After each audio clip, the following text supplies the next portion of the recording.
প্রচণ্ড গরম পড়ে গেছে, তার মধ্যে আজকে আমাদের নিয়ে নিয়েছে একটা গরমাগরম ট্রেড। তো চলো তোমাদের চার্টে নিয়ে যাই। এটা হলো ইথিরিয়ামের 1 ঘন্টার চার্ট, যেখান থেকে কালকে রাতে অনেকটা কনসলিডেশনের পর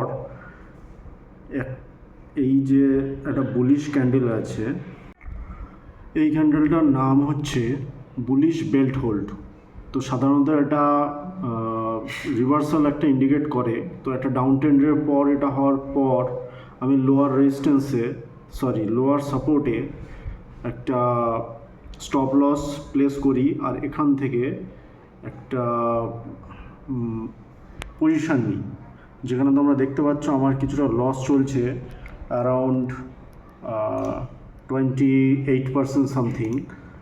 আর যেহেতু এখান থেকে একটা রিভার্সালের চান্স হতে পারে, তো সেহেতু আমার অনেকটাই আছে টার্গেট। তোমরা দেখতে পাচ্ছ, আমি আর একটু যখন দেখাবো, এগুলো একটা জোন যেখানে প্রাইস একটা রিভার্সাল নিয়ে ট্রেন্ডকে ফলো করে আপসাইডই যাওয়ার চিন্তাভাবনা নিতে পারে। তো আমরা এখানটায় এই অবধি একটা প্লেস করেছি।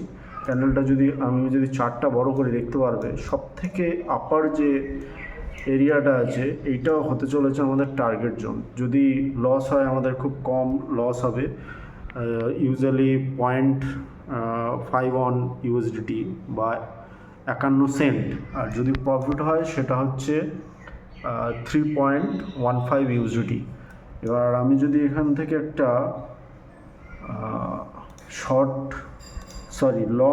লং পজিশন ক্রিয়েট করি, তাহলে আমি দেখাতে পারবো যে রিস্ক রিওয়ার্ড রেশিওটা কতটা আছে।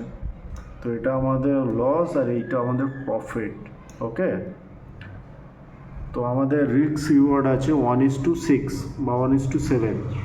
তো অনেকটাই বড় একটা টার্গেটটা আমি ফর্ম করেছি। এবার তোমরা পুরোটা অ্যানালাইসিস করো আর আমাকে কমেন্ট করো যে আমার টার্গেট হিট হবে না লস।